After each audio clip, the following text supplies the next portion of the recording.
Well, I think the station is involved, especially starting about 2.5 years ago, is when I like to say it's the old is new. We were bought just about 3 years ago now, going on 3 years ago, by a local family, and they grew up with the local flavor of radio, and they're turning it back. KGGF and our other stations here all back into that local entities. They're involved in the community. They're here every day. We're bringing people in and not doing much in the way of voice tracking.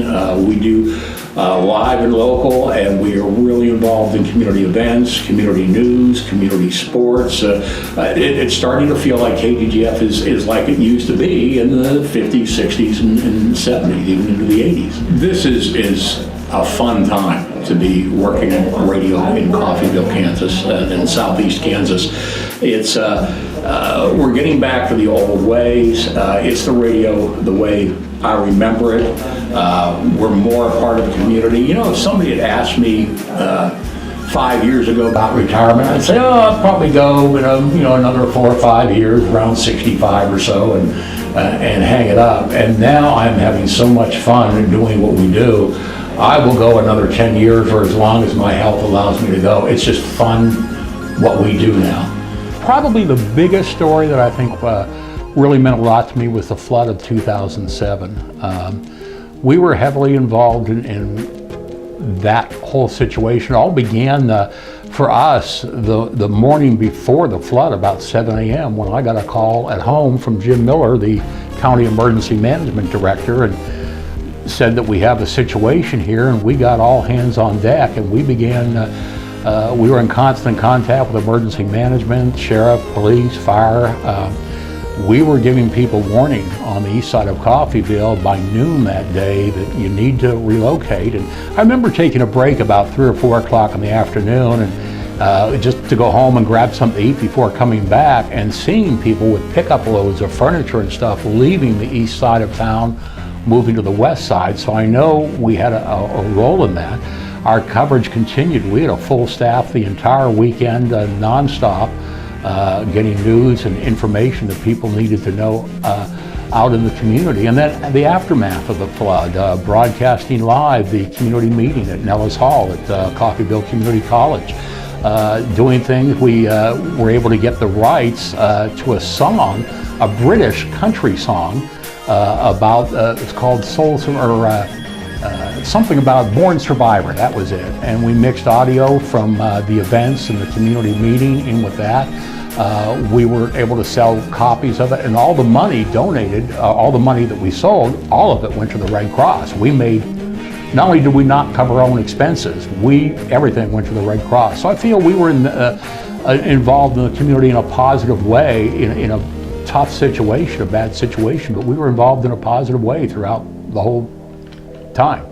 My dad grew up in Tennessee and Pittsburgh, Kansas. He graduated from high school in Pittsburgh and went to the Marine Corps during World War II. At the end of World War II, he was able to get a job here in Coffeyville at KGGF, doing weekend announcing work and sweeping floors. He had planned to stay in Coffeyville a few months until he met my mother, who was a copywriter at 21 years old at KGGF. And as a result of meeting her, he decided to stay in Coffeyville, and they spent their life here and raised me. I was born in 1952. My dad moved up over the years to various positions. I think he did most everything at KGGF, and beginning in about 1965, became the owner and manager, part owner with the Seton family, and overall manager of the station.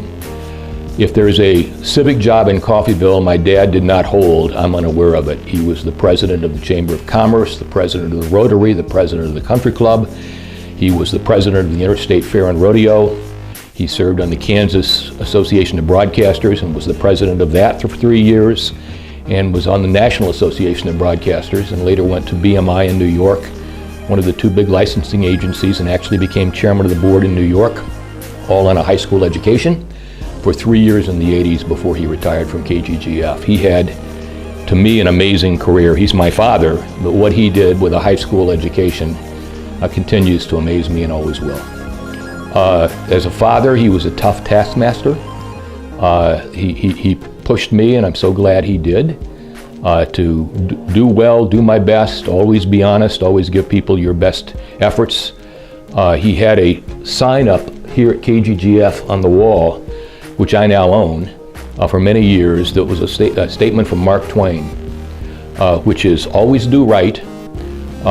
It will please some people and amaze others. But if everything you do right, it's funny that over time people come to not only like you, but to respect you. My dad had a wonderful broadcasting voice. I remember people talking about that to me when I was a little kid. And as he got more senior in the radio station, he was on the air less, although he did Coffeyville College football and basketball games for years. But he had a very warm and inviting voice, and also was a tremendous people person. And so I think people liked to listen to him. I always admired and envied, frankly, his voice on the radio. It was a perfect fit, I think, particularly for a small town like Coffeyville. I remember in my mind's eye, as if it were yesterday, Zach, how my dad used to spend a good portion of his day here at the radio station, walking the halls and talking with people. And not talking as their boss, but talking as a senior person who was their friend. He cared about people. They knew that he cared about them.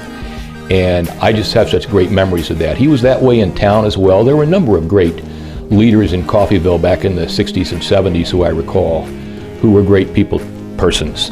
I have a senior position in my law firm, and one of the reasons I think I was able to rise in my practice was the things I learned from my dad about dealing with people. The lowest person in the mailroom is every bit as important as the senior executive across the hall.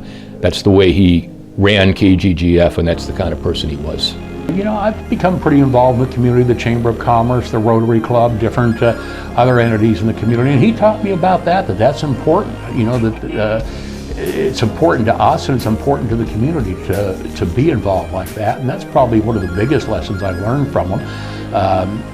Not as much when I worked here in news, but when I came back here in '96 to manage the stations, Bob was still here in town, and he'd come by and visit me here at the radio station, or we'd run into each other around town, and he'd just talk about this, that, and the other thing as far as the radio station and programming and sales and management, people management.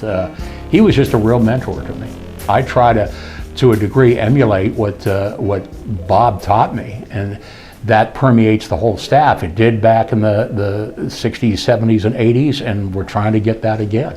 And we have, like I said, local ownership that believes in local radio, and they support that and are part of that themselves. They're also involved in the community. You don't select your parents, and you don't select your hometown. You inherit both. I had great parents, and I feel Coffeyville was a great hometown. Having a great hometown gives you a sense of not only affection for the town, but also loyalty. And I look at Coffeyville today, and it has its share of problems like any small town in this country, but it also has more than its share of assets, and I think one of the assets is its radio station. You know, I think so. KGGF recently went online on the internet, and because I live on the East Coast, that was a big deal for me.